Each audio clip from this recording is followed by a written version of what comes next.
So I'm sitting here with Jessica Austin, a fellow physical education major at SUNY Cortland, and we're about to talk about some of the factors that impact learning. And there's 3 different factors that we're going to talk about, and the first one is cognitive. And so some students actually have trouble with learning when it comes to moving kinesthetically and using their body movements. So the other students learn well by sitting in class and just talking and listening and reading. And Jess actually is going to tell us which student she was. I was an active student, hands-on, definitely.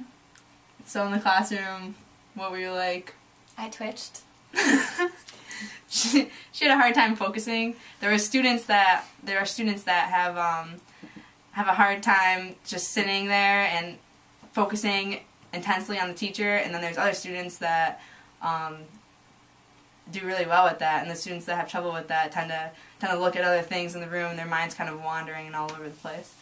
So that was Jess. The second factor that we're going to talk about that impacts learning is the affective part.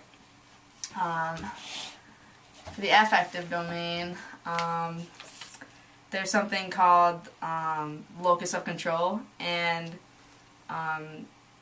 the affective domain has to deal with emotional and willingness to take risks in the classroom.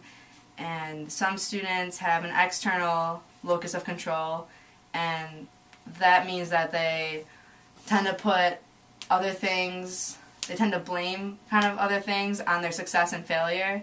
And then there's other kids that have an internal locus of control, and that is where the student will put it on themselves for either their failure or success.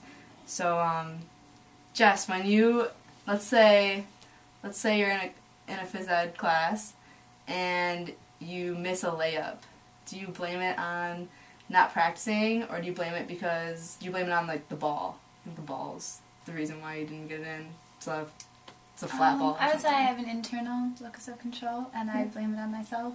Okay, that's good. That's very good. Let's move on to the psychological factors that impact learning. Psychological factors can be if a child is hungry, or if they didn't get enough sleep the night before, then they're not going to perform well.